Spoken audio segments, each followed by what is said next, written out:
Look around the wealthiest streets of Paris, Tokyo, or New York today, and you will see it, that unmistakable monogram, the rich, dark canvas, the gleaming brass hardware. It is the absolute ultimate symbol of high status, the crown jewel of a modern luxury empire worth hundreds of billions of dollars. A-list celebrities flaunt it on exclusive red carpets. Billionaires carry it onto their private jets.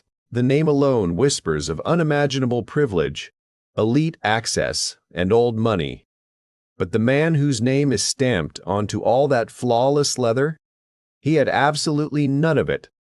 Forget the gleaming, brightly lit runways. Forget the crystal flutes of champagne. It is the dead of night in 1835. A freezing wind is screaming across a pitch-black, deeply rutted dirt road in the remote eastern French countryside. The ground is frozen solid, and shivering in the freezing, sucking mud is a 13-year-old boy. He is wrapped in a filthy, threadbare peasant smock that offers no protection from the biting cold. His skin is cracked.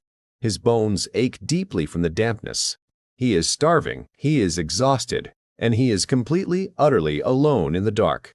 This boy is not lost in the woods. He is running for his life. Behind him lies a brutally broken home, a violently cruel stepmother who demands everything and gives nothing.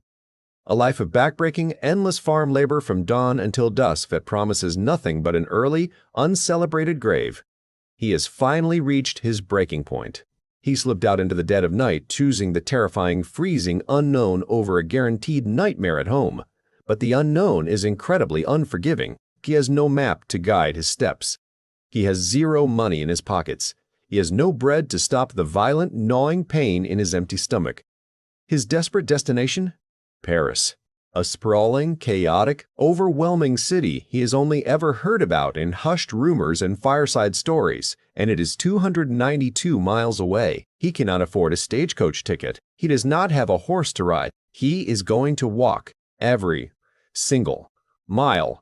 Through thunderstorms, through blinding hunger, and through pure exhaustion, putting one blistered, bleeding foot in front of the other.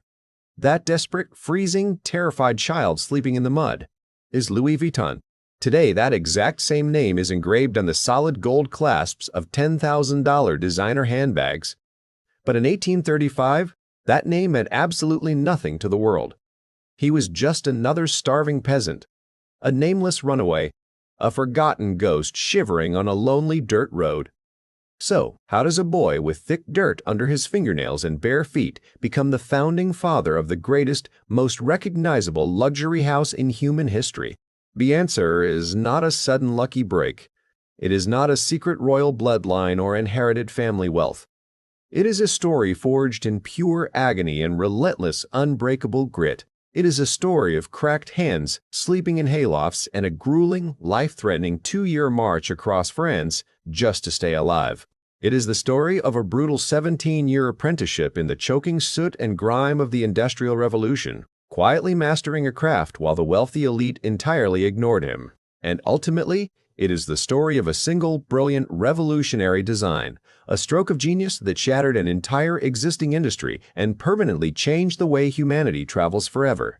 This is not a story about luxury. This is a story about sheer survival.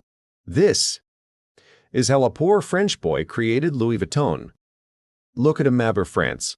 Far in the east, hugging the Swiss border, lies the rugged Jura region. It is not the elegant, sun-drenched France of postcards. It is a land of jagged, limestone cliffs, deep, shadowed valleys, dense, unforgiving pine forests. Winters here do not just freeze the muddy ground, they bite through flesh. They settle deep into your bones. This is Ankei, a village so incredibly small, so entirely isolated, it barely registers as a speck on the map. In 1821, a boy named Louis is born here. He is not born into comfort. He is born into dirt. His father is a struggling farmer and a miller. His mother is a local hat maker. Their home is a drafty stone cottage. The fierce mountain wind howls through the cracks in the wooden shutters. The meager fire in the hearth is never quite warm enough to chase away the damp chill. From the moment Louis can walk, he works. There is no childhood here. There are no toys. There is only survival. Before the sun even crests the jagged mountains, Louis is awake. His bare hands plunge into freezing troughs of water. He hauls heavy wooden buckets that strain his tiny shoulders. He works the rocky fields. His small fingers pull stubborn root vegetables from the half-frozen muddy earth. His hands are permanently stained with dark soil. They are thick and callous before he is 8 years old. His days are measured by the brutal, relentless, rhythmic grinding of his father's heavy millstone, the thick smell of damp grain, the sharp, persistent ache in his lower back. It is an existence of absolute physical exhaustion. But inside those drafty stone walls, there is love. There is a family. Until 1831, Louis is just 10 years old. His mother falls violently ill. In rural, 19th century France, medicine is a luxury the poor simply cannot afford. There are no doctors in Ankei. She dies. The stone cottage suddenly feels incredibly, suffocatingly empty. The brutal winters feel noticeably colder. His father, desperate to keep the failing farm running, remarries quickly. Enter the stepmother. History does not record her face. It does not record her exact words. But the psychological scars she leaves on Louis are deep and permanent. She is notoriously cruel, bitter, endlessly demanding. Almost overnight, Louis goes from being a grieving son to an unpaid, despised servant in his own home. She strips away his dignity. He is given the hardest, most dangerous chores, the longest, most agonizing hours in the freezing mud. He is given the absolute smallest rations of stale, hard bread. Every tiny mistake is met with harsh, biting words. Often, a violent, stinging strike across the face. He is banished to the darkest, most drafty corner of the cottage. He sleeps on the hard dirt floor, shivering violently under a thin, moth-eaten blanket. Day after day, month after agonizing month, the physical abuse and the emotional starvation grind him down. The walls of the tiny stone cottage feel like a suffocating prison. The jagged mountains of the Jura feel like an impenetrable cage. He is trapped in a vicious cycle of endless, brutal poverty and daily cruelty. But Louis does not break. He hardens. A desperate, burning desire for escape takes root deep in his chest. He cannot fight back, but he can leave. He bides his time. He watches the weather. He waits for his moment. The spring of 1835 finally arrives. Louis is now 13 years old. The heavy mountain snow begins to melt. The treacherous passes clear. One night, the stone cottage is dead silent. There is only the faint crackle of dying embers in the hearth. Louis does not pack a bag. He owns absolutely nothing to pack. He simply stands up. He steps silently over the creaking, warped floorboards. He slips through the heavy wooden door. He steps out into the pitch-black night. The freezing mud squelches softly beneath his bare feet. He looks at the dark road ahead. He does not look back. 292 miles. To a wealthy merchant riding in a plush, horse-drawn carriage, it is a long, bumpy ride. To a penniless 13-year-old boy on foot, it is an ocean of dirt, rock, and sheer terror. Louis walks. His feet, protected only by thin, completely worn-out shoes, quickly blister. The massive blisters pop against the hard dirt. The raw skin bleeds freely. The mud grinds deep into the open wounds. Every single step is a shot of pure agony. But he keeps walking. He travels the hidden back roads. He stays far off the main thoroughfares to avoid ruthless bandits and roaming thieves who prey on the weak. When night falls, true terror sets in. The French countryside in 1835 is incredibly dark. There are no streetlights. Wolves roam the dense, shadowed forests. The wind screams violently through the barren branches. He sleeps wherever he can hide his small frame. Burrowed deep inside prickly, dust-choked haylofts, curled up tightly aufs acre, coiled up tightly under the rotting floorboards of abandoned farm wagons, huddled shaking in damp mossy caves. He wakes up with his limbs stiff and frozen from the cold. His stomach twists in violent, painful knots. Hunger is a constant, screaming companion in his mind. He cannot just walk. He has to eat to survive, and to eat, he has to work. This journey will not take a few weeks. It will take him 2 agonizing years. 2 full years of begging for table scraps. 2 years of trading his intense physical labor for a single crust of stale bread and a dark corner of a barn to sleep in. He becomes a hardened nomad of the dirt roads. He stops in tiny, unnamed, dusty villages. He knocks on heavy oak doors. He offers his calloused hands to anyone who will take them. He shovels heavy steaming horse manure in wealthy stable yards. The pungent, choking smell burns his nostrils and clings to his rags. He hauls massive, back-breaking burlap sacks of grain. The coarse, rough fibers scrape the skin completely off his raw shoulders. But then he finds the forests. The vast, sprawling timberlands of central France. Here, Louis finds grueling work alongside rough, hardened lumberjacks. He is small and malnourished, but he is fiercely determined. He picks up the heavy iron axe. He learns the rhythmic, bone-jarring swing of the blade against solid wood. The sharp, clean scent of fresh pine sap fills the air. He watches the older, scarred men.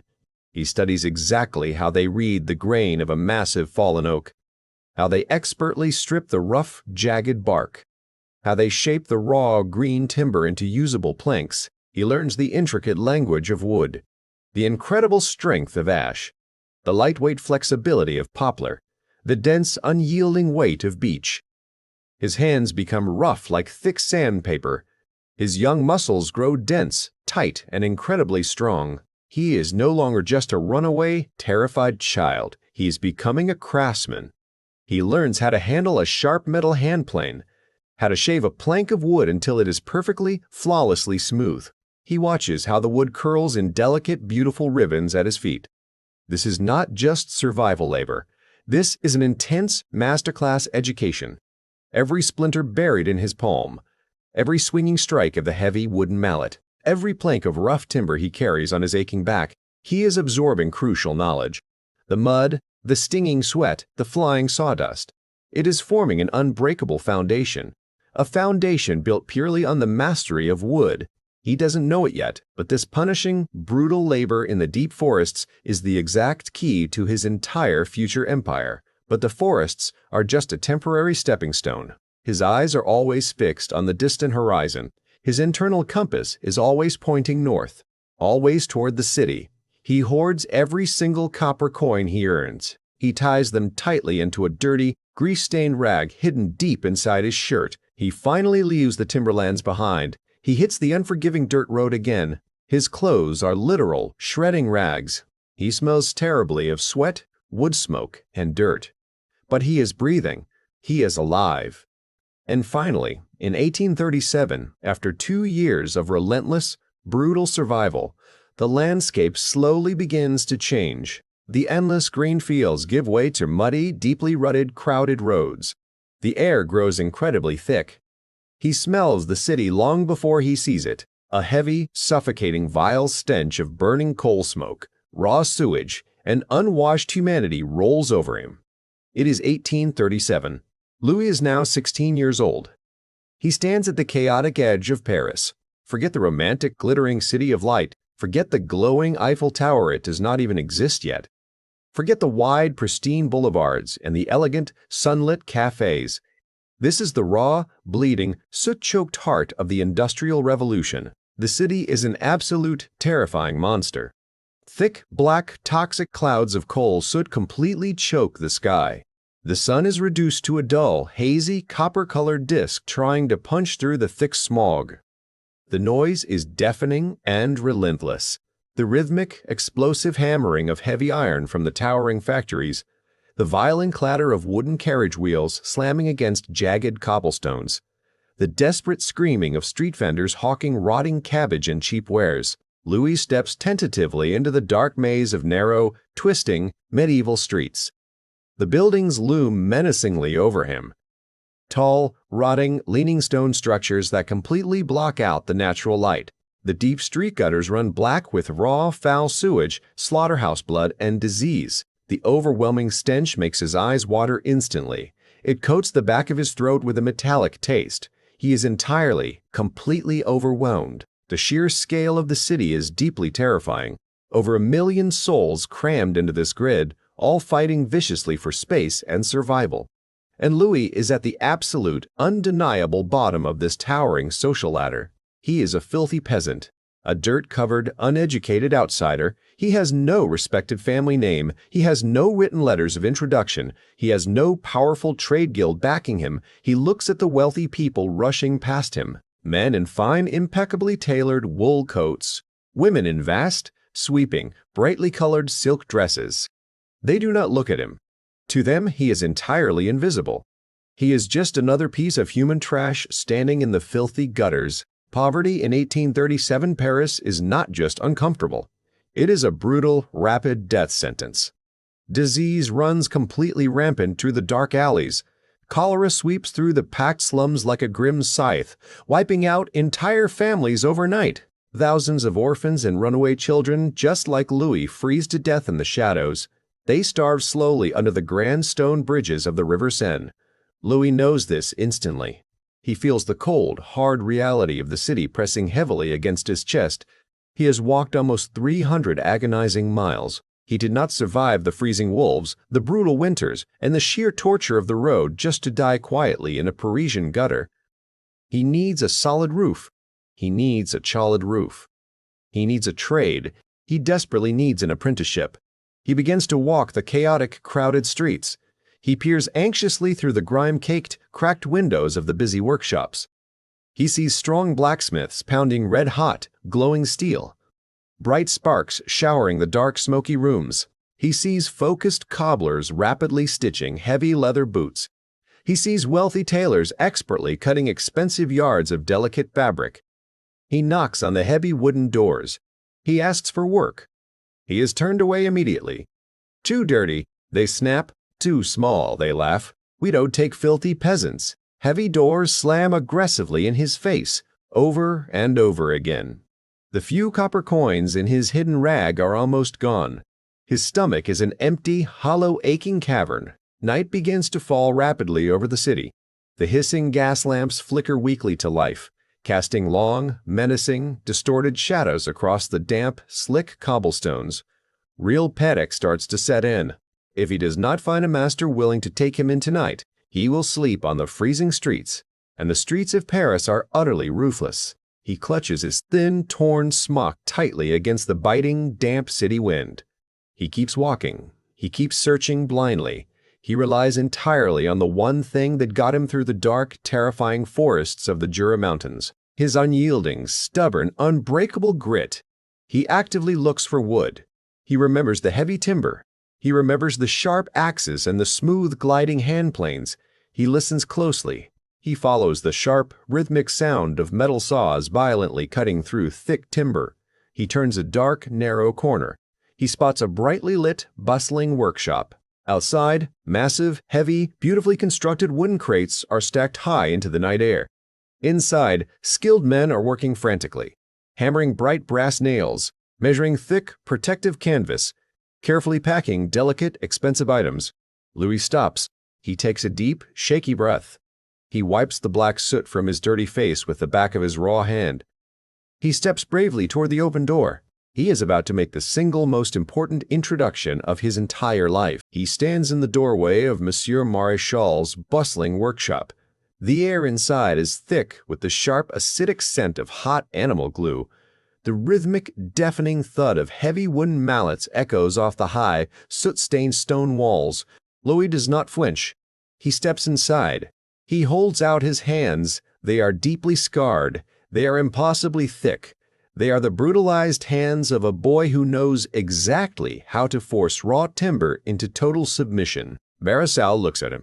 He sees the undeniable grit. He hires the desperate 16-year-old on the absolute spot. Louis becomes an apprentice laitier emballeur, a boxmaker and a professional packer. In 1837, this is not some lowly, invisible shipping job. It is a highly respected, crucial, and deeply intricate art form. Look closely at the wealthy elite of the 19th century. They do not travel light. When a Parisian aristocrat leaves the city for her sprawling summer estate, she takes her entire world with her. Massive, towering, powdered wigs, dozens of suffocatingly tight, bone-crushing corsets, fragile, hand-painted porcelain tea sets, and the dresses, vast, sweeping, heavy gowns made of delicate, imported silk.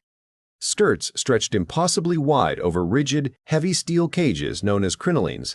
A single dress can easily take up an entire room. Now imagine trying to move that massive, delicate wardrobe across the violent French countryside.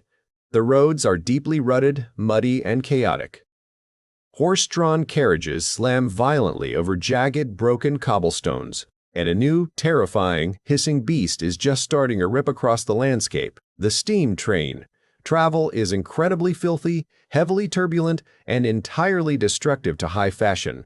Rich travelers desperately need specialists, highly trained craftsmen who can build custom fortified wooden boxes. Experts who can perfectly fold a fragile silk gown so it arrives miles away without a single microscopic crease.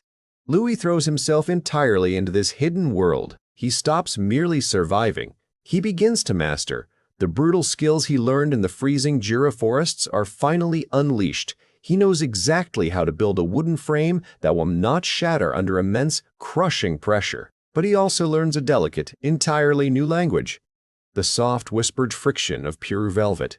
The precise, mathematical way to fold stiff brocade fabric. The perfect, exact tension needed to strap down a delicate porcelain vase without snapping it in half. He works in complete, total silence.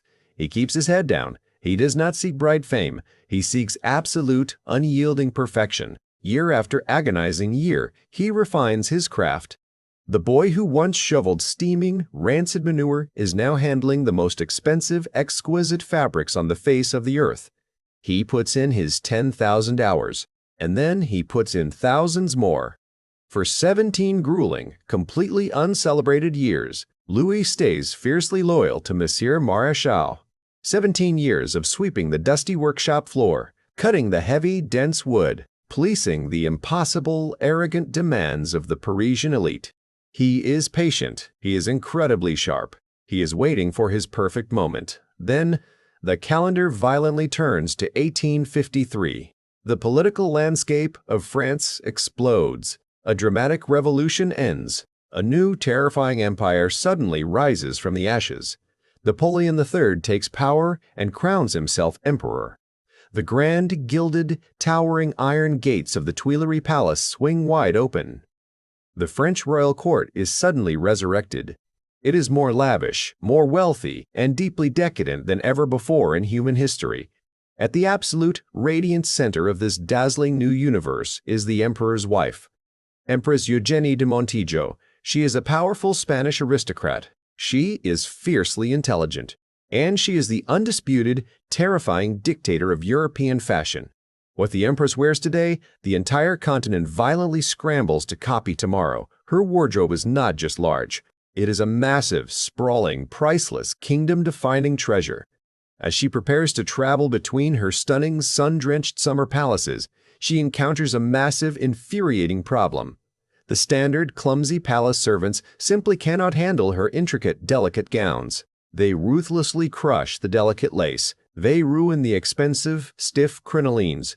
She demands a true specialist. She wants the absolute best packer in the entire city of Paris. She asks her trusted advisors. A single quiet name is whispered in the grand, echoing marble halls. Louis Vuitton. The royal summons arrives at Maréchal's dusty workshop. Picture this profound, entirely impossible contrast. Louis steps boldly through the towering, heavy oak doors of the Tuileries Palace. His work boots walk across incredibly soft, priceless, thick Persian rugs. Gleaming, massive crystal chandeliers cast a warm, blinding, golden light overhead. This is the boy who slept shivering in freezing, muddy, tick-infested haylofts. The boy who traded his own blood and blistered skin for a single, rotting crust of stale bread. Now, he stands face to face with the most powerful, influential woman in all of France. He does not tremble. He does not tremble out of terrifying fear. He simply gets to work. His rough, heavily calloused hands move with astonishing surgical precision. He expertly packs her fragile, flowing silks. He firmly secures her heavy, sparkling jewels. The Empress watches him. She is completely, utterly mesmerized by his quiet, absolute, unshakable mastery. She doesn't just hire him for one quick trip.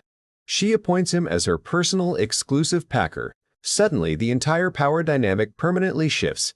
The invisible, filthy peasant boy is completely gone. Louis now has the direct ear and the total, unwavering trust of the crown. This is the ultimate, undeniable validation, the highest possible seal of approval in the civilized world. The entire wealthy Parisian elite instantly takes intense notice. If Louis is good enough for Empress Eugenie, they absolutely, desperately must have him. This royal connection is the crucial, explosive spark. It gives him immediate prestige. More importantly, it gives him cold, hard, heavy capital. He has finally outgrown the dark shadows. He has outgrown Monsieur Maréchal. The year is 1854. Louis finally makes his bold, terrifying leap into the absolute unknown. He strikes out entirely on his own. He strikes out entirely on his own. He takes his hard-earned, massive savings. He signs a costly lease on Rue Neuve des Capucines. A small, modest, incredibly strategic storefront right in the beating, wealthy heart of high-end Paris fashion. He paints his name boldly, proudly above the front door, Louis Vuitton. He is 33 years old. He is no longer just a humble packer. He is a full-fledged, independent trunk maker. But Louis does not just want to build the exact same boring boxes as everyone else. He wants to completely shatter the mold. He stands in his new, quiet shop and intensely studies the entire baggage industry. It is fundamentally, deeply, entirely flawed. Look at the traditional, standard trunk of 1854. It is a massive, incredibly heavy, dark, brooding beast. It is made of thick, raw, untreated animal leather. It smells intensely, offensively of the slaughterhouse and the tannery. When wet, that thick leather completely absorbs the water. It rots. It stinks horribly. It weighs a literal ton. But the biggest, most unforgivable flaw is the shape. Every single trunk has a heavily domed, intensely rounded lid. It looks exactly like the curved shell of a massive, heavy turtle. Why? Because of the horse-drawn carriage. When massive trunks are strapped tightly to the exposed, wooden roof of a carriage, the rain has to slide off. A domed lid perfectly deflects the violent freezing downpours. But Louis is a modern visionary. He looks entirely past the muddy, rutted roads. He looks straight to the thick, hissing steam filling the massive, modern train stations. The world is rapidly, violently changing. The roaring steam locomotive is connecting distant cities at terrifying, unheard-of speeds. Wealthy travelers are no longer strapping heavy luggage to the top of a slow wooden carriage. They are tossing it into the dark, tightly enclosed cargo holds of high-speed trains. And in a tight, violently shaking, crowded train car, a domed trunk is an absolute, complete, space-wasting disaster. You cannot stack them. They roll violently around the floor. They crush everything unfortunate enough to be underneath them. They waste incredibly valuable, precious space. Louis sees the massive problem, and his brilliant, sharp, hardened mind delivers the ultimate, perfect solution. The absolute eureka moment. He violently throws out the heavy, stinking, rotting leather. He completely, permanently abandons the domed lid. He goes straight back to his roots. The cold, quiet forest. He builds a strong, rigid frame out of raw poplar wood. It is incredibly strong, yet shockingly, beautifully lightweight. And he builds it completely, perfectly flat on top. A beautifully rectangular, flat-topped box. It is brilliantly, flawlessly stackable. You can slide them tight together, directly on top of each other, in the dark belly of a steam train. But what about the violent rain? What about the damp, freezing train station platforms? If he isn't using heavy animal leather, the raw wood will quickly rot. Louis desperately needs a waterproof, impenetrable skin. He finds a thick, intensely tightly woven canvas. He treats it. He coats it in a specialized, highly secret waterproofing paste. He dyes it a sleek, understated, incredibly elegant shade of gray, the iconic Trianon gray. He stretches this tight, completely waterproof canvas over the flat wooden frame. He secures it perfectly with bright, heavy, gleaming brass rivets. He steps back and intensely looks at his creation. It is brilliantly clean.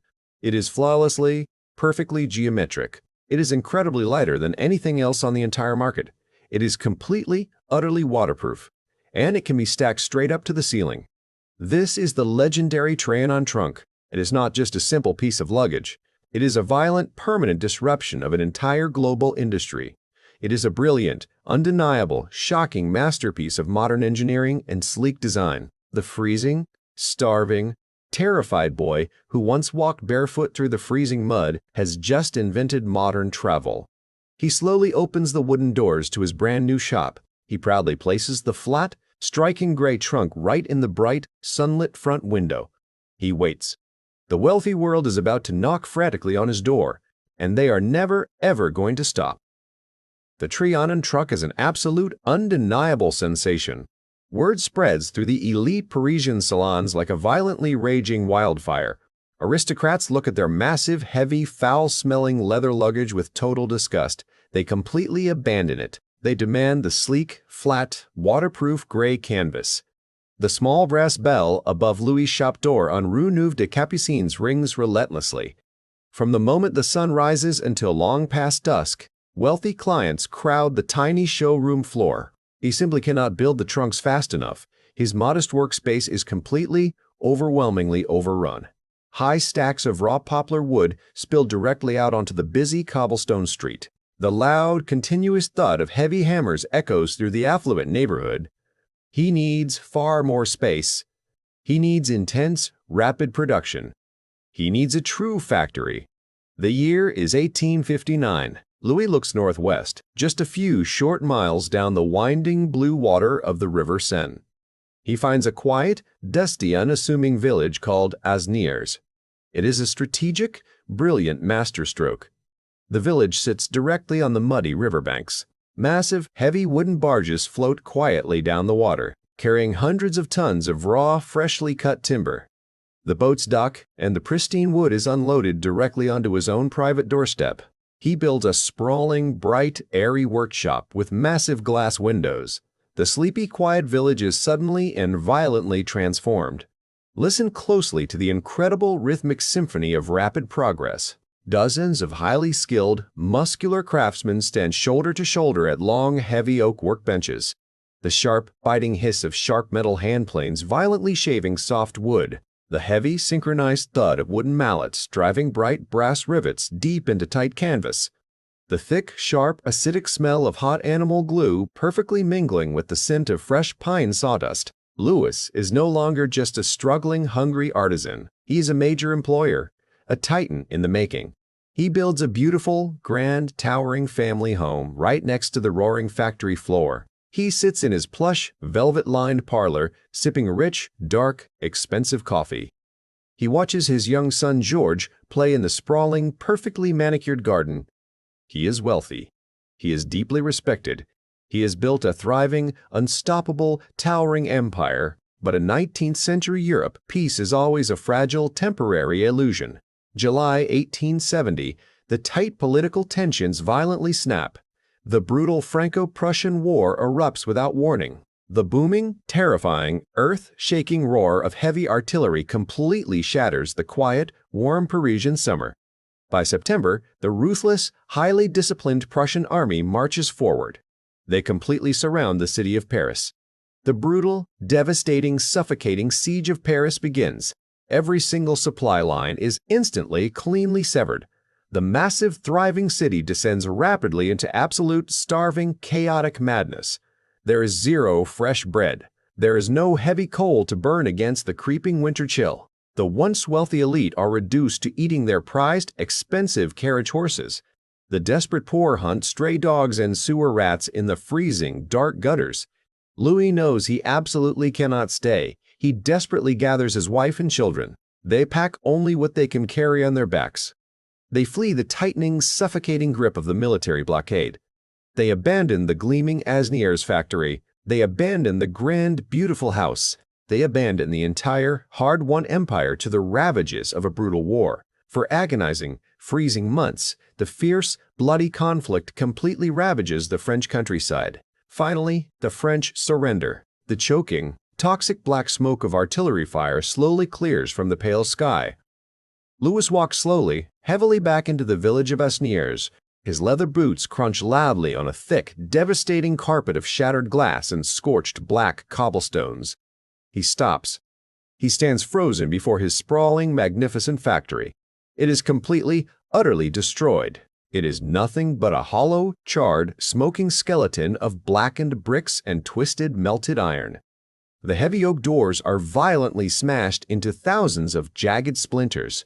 Every single sharp handplane, every heavy mallet, every precious, specialized tool has been mercilessly stolen by looting soldiers. His massive, expensive stockpiles of cured, perfectly seasoned timber are burned to absolute, blowing ash. His beautiful family home is heavily ransacked.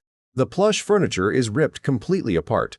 Louis stands perfectly still in the freezing, blowing ash. He is 50 years old. His entire life's work, the thousands of agonizing hours, the blistering labor, it has all been violently, cruelly erased in an instant. His bank accounts are completely drained. His business is entirely liquidated. He is back to absolute terrifying zero. Most normal men would break. They would fall to their knees. They would surrender completely to the crushing, suffocating weight of total ruin. But Louis is not a normal man. He remembers the freezing, howling mud of the Jura Mountains. He remembers the gnawing, violent hunger of his teenage years on the dark dirt roads. This is not his first time staring into the black abyss of having absolutely nothing. His jaw visibly tightens. His dark eyes harden into unyielding stone. He completely refuses to quit. He meticulously scrapes together his final, deeply hidden emergency savings. He turns his back on the smoldering black ruins of Esniers. He marches straight back into the beating heart of Paris. The city is heavily scarred, but a brand new, hyper-wealthy, desperate elite is already rising rapidly from the post-war rubble. He signs a bold, wildly aggressive lease at 1 Rue Scribe. It is the single most expensive, exclusive, high-traffic commercial district in the entire city. It sits directly next to the massive, glittering, newly built opera house. It is an absolute, massive, terrifying financial gamble. But it works flawlessly. The elite travelers, desperate to travel and escape the grim reality of the war, flood his brand new shop. He rapidly rebuilds his workforce. He aggressively rebuilds his massive riverfront factory from the ashes up. He claws his way right back to the absolute top of the mountain, and he does it faster and far more ruthlessly than ever before. The booming 8080s arrive. The global rail network violently expands. Massive, hissing steam trains cross international borders and connect distant continents. Wealthy travelers pack heavy, glittering diamonds, thick stacks of cash, and priceless art into their flat-top canvas trunks. But the dark, violently shaking cargo holds of the roaring trains are completely unsupervised. A new, highly lucrative, and deeply organized criminal industry explodes overnight. The professional luggage thief. They wait patiently deep in the absolute shadows of the train cars. They carry sharp, hooked, razor-thin blades to violently slash cheap bags. They carry intricate, heavy iron lockpicks to effortlessly crack traditional luggage clasps. Travelers are arriving at grand, luxurious hotels only to pop the latches and find their trunks completely, cleanly emptied. Louis is fiercely, violently protective of his clients. He takes this as a deeply personal, unforgivable insult. His trunks must be absolute, impenetrable fortresses. He calls his son George into the quiet, dusty workshop. George is no longer a child playing in the garden. He is young, incredibly sharp, and a brilliant, meticulous mechanical genius. Together, father and son huddle tightly over a heavy wooden workbench. They aggressively sketch. They violently file raw brass. They test. They fail. They rebuild. They completely, permanently abandon the weak, traditional padlock. They invent a revolutionary, deeply complex, multi-tiered mechanism. The tumbler lock. It features 5 distinct, high-tension, spring-loaded solid brass tumblers. It is tightly enclosed in a thick, heavy, unyielding steel box. When you insert the key and turn, the heavy metal clacks with a massive, satisfying, echoing finality. It is a beautiful, intricate, completely unpickable vault. They are so incredibly confident in this unbreakable brass fortress, they issue a massive, highly public, arrogant challenge. They buy a large, bold advertisement in the daily Parisian newspaper. They directly call out the greatest, most famous escape artist in the entire world, Harry Houdini. We challenge Mr. Houdini to escape from a securely locked Louis Vuitton trunk. The public waits with intensely bated breath. Houdini looks at the heady brass lock. He studies the complex tumblers, and he completely declines. The legend of the unbreakable, invincible trunk violently explodes. Sales massively skyrocket. But absolute, towering success breeds a brand new, highly toxic, frustrating enemy. The copycats. Sleazy, fast-talking competitors intensely study his brilliant flat-top design. They perfectly steal his exact dimensions. They buy cheap, terrible, rotting wood. They paint their fake trunks the exact same iconic, understated Trianon gray. They slap fake, forged labels on the inside lid. Louis is absolutely furious. His hard-earned, pristine reputation is directly on the firing line. If a cheap, rotting gray trunk falls violently apart on a damp train platform, the furious public blames him. He fights back with aggressive, bold, visual design. He completely, permanently ditches the solid gray canvas. In 1876, he releases a brand new, highly complex pattern. A striking, intricate woven canvas of bold, alternating red and beige stripes. It is incredibly difficult and highly expensive to properly weave. The cheap, back-alley counterfeiters are instantly, completely frozen out of the market. For a few short years, he completely dominates the train platforms in a sea of red stripes, but the criminal copycats are persistent. They eventually buy the right looms. They figure out the stripes. So, Louis strikes again, harder, faster. It is 1888. He unleashes a true, permanent visual masterpiece, the Damier canvas. A beautifully complex, mesmerizing, alternating checkerboard pattern of dark and light brown squares. And for the first time ever, he does something deeply personal and highly strategic. He legally, aggressively trademarks the exact pattern. He subtly, quietly weaves his own name, Louis Vuitton, directly into the actual fabric of the tiny squares. The message to the criminal underworld is loud, crisp, clear, and absolute. You cannot steal my name.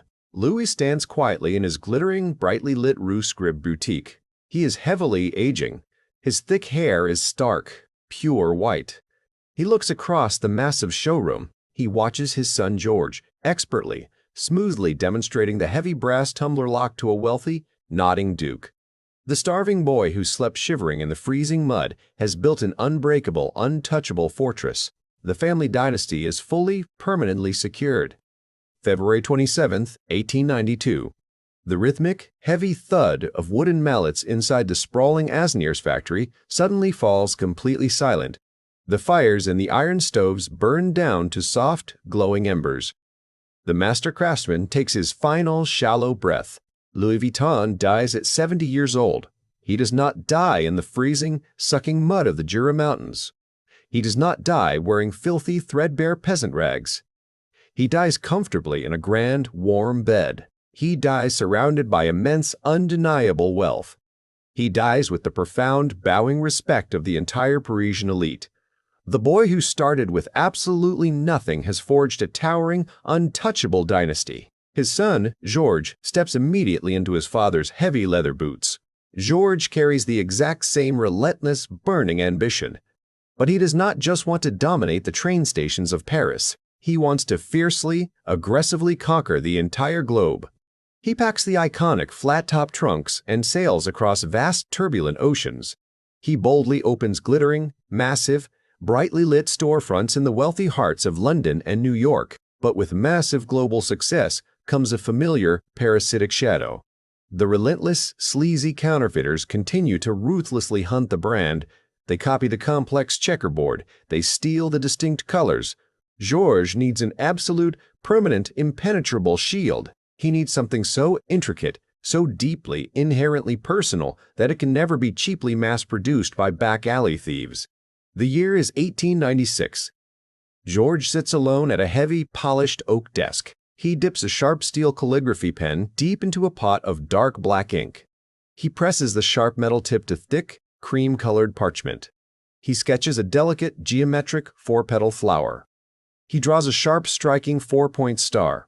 And then, right in the center, he carefully, perfectly overlaps two distinct, elegant letters, an L and a V. The legendary Louis Vuitton monogram is officially born.